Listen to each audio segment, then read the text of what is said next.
King George III, the longest reigning British monarch in history, is often portrayed as a dim-witted, out-of-touch king. But was he really that bad? Let's find out. Hi everyone, welcome to the channel. Today we will look at the life and times of King George III and discover why he might not have been the tyrannical monarch history remembers him to be. Born in 1738, George was the grandson of King George II and the second son of Frederick, Prince of Wales. Upon the death of his elder brother, George became heir to the throne. As a young man, he was well liked by his subjects and was known for his good humor and intelligence. He married Charlotte of Mecklenburg, a German princess, and they had a happy marriage with 8 children. Upon the death of his father in 1751, George succeeded to the throne as King George III. At first, he continued the policies of his predecessors, maintaining peace with France and avoiding involvement in the 7 Years' War.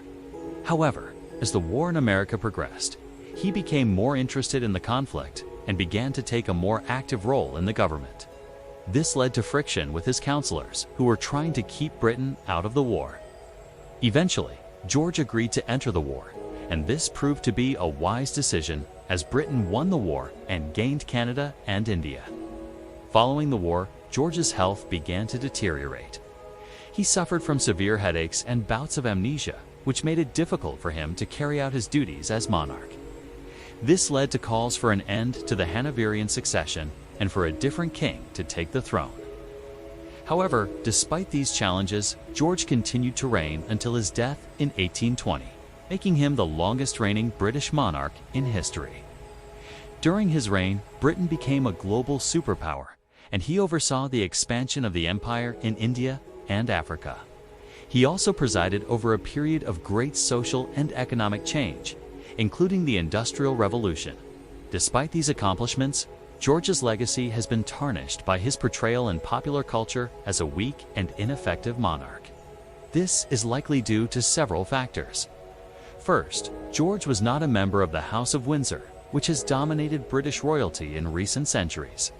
As a result, there is little surviving royal propaganda that presents him in a positive light. Additionally, his distant and sometimes cold demeanor made him unpopular with his subjects. Finally, his struggle with mental illness led to periods of incapacity, which further damaged his reputation.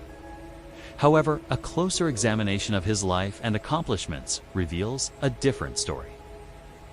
George was a brilliant military strategist who presided over a